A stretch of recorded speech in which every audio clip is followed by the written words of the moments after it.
बंगाल चुनाव का रिजल्ट आ गया। ममता बनर्जी की तृणमूल कांग्रेस चुनाव हार गई।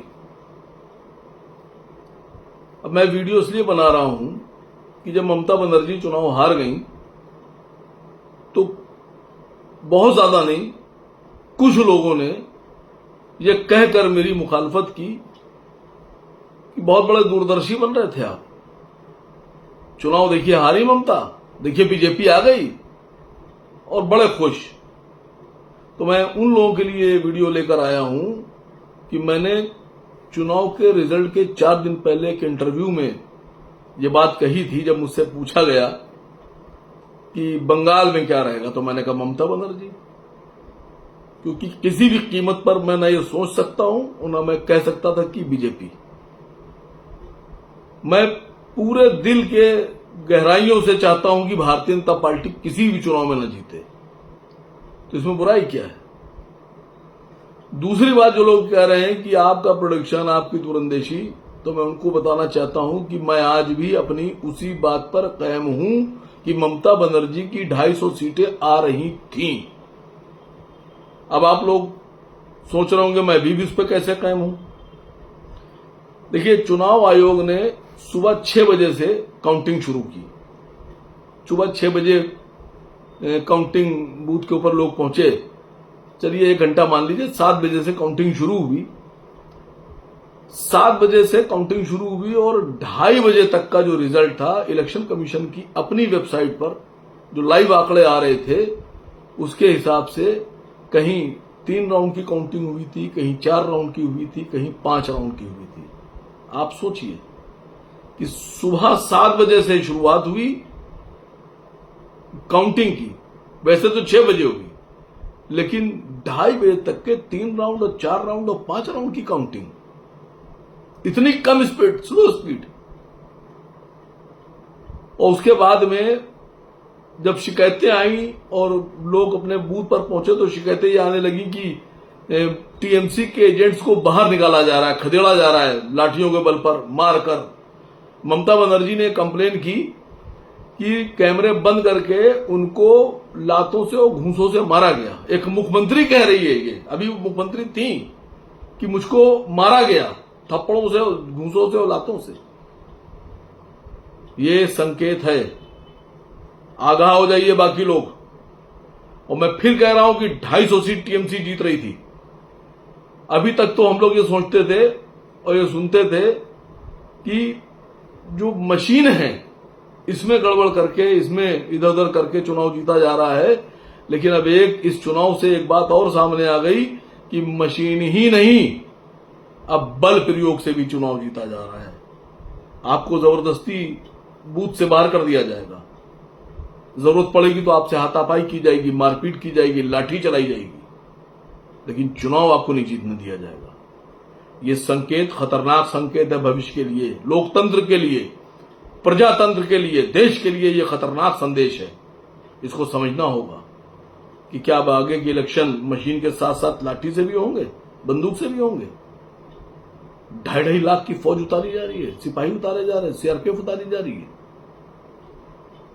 और दूसरी बात, मैं आपको एक बहुत अहम बात बता दूं, मैं अभी भी कायम हूं इसी बात पर कि 250 सीट टीएमसी। अगर ये इस तरह से चुनाव न जीता गया होता। और दूसरी एक अहम बात बता दूं कि जिस वक्त मैंने ये इंटरव्यू दिया और ये वीडियो सामने आया, यूट्यूब पे अपलोड हुआ, तो मेरे पास मेरे ही एक साथी का फोन आया और बड़े गुस्से में कहने लगे, ये आप क्या कर रहे हैं, आप टीएमसी को जिता दे रहे हैं, ये कौन सी बात होती है। तो मैंने कहा, अच्छा टीएमसी को ना जिताऊं तो किसको जिताऊं, बीजेपी को जिता दूं, किसको जिताऊं। हमने कहा, भाई मेरे दिल की तमन्ना है कि बीजेपी हारे, तो बीजेपी के विरोध में जो होगा उसको जिताना पड़ेगा। तो हमने कहा, आप काहे इतने दुखी हो रहे हैं, आपके हिसाब से क्या बीजेपी को जीतना चाहिए। तो कह के उन्होंने फोन काट दिया। और उसके बाद में जब रिजल्ट आ गया तो वही मेरे साथी मुझे फोन करके बहुत खुशी खुशी कह रहे हैं, देखा हार गई ममता, हार गई। तो मैंने कहा, आप तो ऐसा कुछ हो रहे हैं जैसे आपको बीजेपी मुख्यमंत्री बनाने जा रही है। हमने, आप बीजेपी की जीत पर इतना खुश क्यों है। और हमने, आप अगर खुश है तो आपके लोग भी खुश होंगे। क्यों खुश हैं आप? नाम पूछिएगा, अगर जरूरत पड़ी तो नाम भी ले लूंगा कौन साहब हैं और कौन लोग थे जिन्होंने मुझे फोन किया। और उसी मानसिकता के कुछ लोग सोशल मीडिया पे लिख रहे हैं कि आसिफ वकार बहुत बड़े दूरदर्शी बनते थे, दूरदर्शिता धड़ाम नहीं। मैं आज भी उसी पे कायम हूं कि ममता को 250 सीट मिल रही थी, लेकिन जबरदस्ती, जोर जबरदस्ती से चुनाव जीता गया है। हम लोग सुनते थे जब रामपुर में चुनाव हुआ था तो ये खबरें आई थी कि रामपुर में किसी को वोट डालने नहीं दिया गया, रोका गया, पहरे लगाए गए। तो उसको हम लोगों ने हवा में ले लिया था, हल्के में ले लिया था। ये हल्के में लेने वाली बात नहीं है, अब इसको बहुत भारी में लेना होगा।